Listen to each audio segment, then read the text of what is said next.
Ucapan Gus Dur yang terbukti benar meski dianggap gila. Almarhum Nur Khalis Majid atau Cak Nur sambil bercanda pernah berkata, hal yang misterius dan hanya Tuhan yang tahu, selain jodoh, maut, dan rezeki adalah Gus Dur.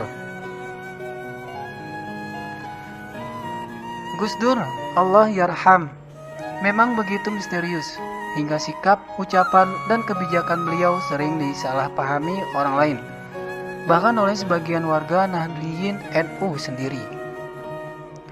Apalagi musuh-musuh beliau yang menilai bahwa ucapan dan sikap beliau tidak masuk akal. Bahkan mereka mencap beliau sebagai orang gila. Namun, belakangan terlebih setelah Gus Dur wafat, sikap dan ucapan beliau yang dianggap tidak masuk akal ternyata terbukti banyak benarnya.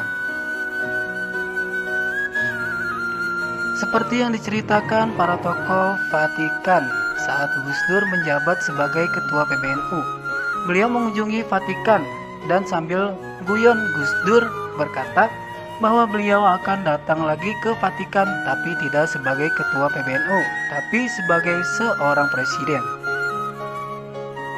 Ucapan Gus Dur hanya dianggap candaan oleh para tokoh Vatikan. Dan ternyata pada kunjungan selanjutnya, tokoh Vatikan terkaget-kaget karena Gus Dur memang datang sebagai seorang presiden. Itulah mengapa beliau dijuluki Santo oleh para tokoh Vatikan. Saat Gus Dur diminta pertanggungjawaban oleh DPR, dengan gagah berani beliau datang ke gedung Bundar dan menghadapi anggota DPR di hadapan mereka semua. Dengan lantang Gus Dur mengatakan bahwa DPR seperti taman kanak-kanak. Saat itu banyak anggota DPR yang tersinggung dan menuding Gus Dur gila. Tapi pada kenyataan yang kita lihat saat ini, ternyata apa yang dikatakan Gus Dur benar-benar terbukti. Anggota DPR senang ketika jalan-jalan dan tidur ketika sidang, senang rebutan proyek, dan pernah ada kasus meminta-minta dari papa minta saham, mama minta softtek, dan sekarang si papa malah ada yang minta kasur, dan seterusnya. Pak Sutarman adalah ajudan Gus Dur, dan Gus Dur pernah berkata pada Pak Sutarman, nanti Pak Tarman akan jadi Kapolda Metro, setelah itu Pak Tarman akan menjadi Kapolri. Pada saat itu Pak Sutarman hanya tertawa karena menganggap hal itu tidak akan terjadi. Bahkan bermimpi menjadi Kapolri pun belum pernah.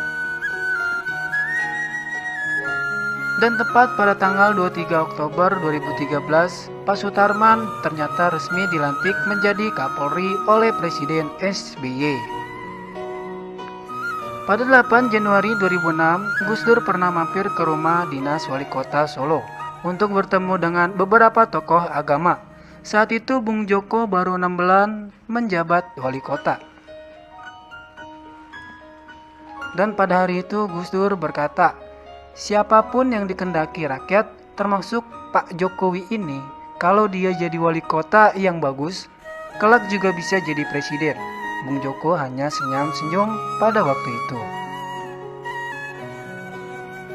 Di pagi hari, Gus Dur meminta Kang Said atau Kiai Haji Said Akil Siraj untuk menyediakan air putih dan roti tawar untuk sarapan. Lalu Gus Dur meminta Kang Said untuk membacakan kitab Ihya Ulumuddin. Baru dibacakan 2 paragraf, Gus Dur sudah mendengkur. 5 menit kemudian, beliau terbangun dan berkata pada Kang Said, sampean akan menjadi ketua PBNU di atas usia 55 tahun. Pada Muktamar NU ke-30, Kang Said di usia 46 tahun mencalonkan diri menjadi ketua PBNU, bersaing dengan Kiai Haji Hashim Mujadi. Dan yang terpilih pada saat itu adalah Kiai Haji Hashim.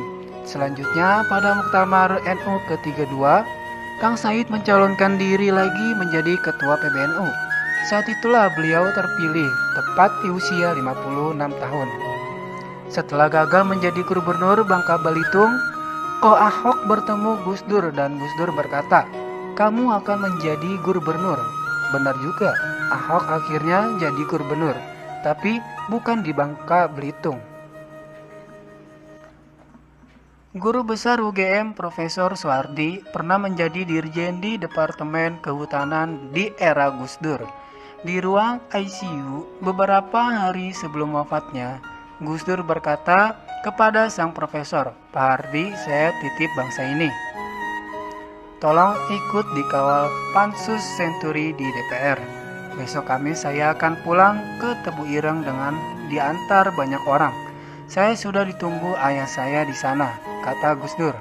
Beliau meninggal tepat sesuai perkataan.